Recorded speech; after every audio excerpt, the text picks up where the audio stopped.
Hi everyone, in front of me I've got a OnePlus Nord 5 and let me share with you how to change the screen timeout on this device.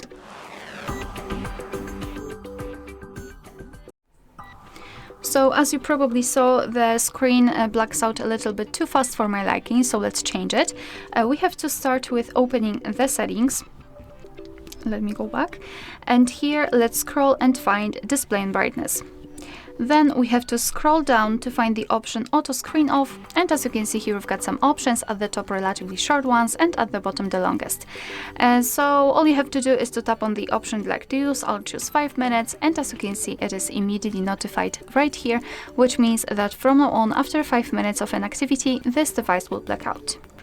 Alright, so that will be all. Thank you so much for watching. Please hit the subscribe button and leave the thumbs up.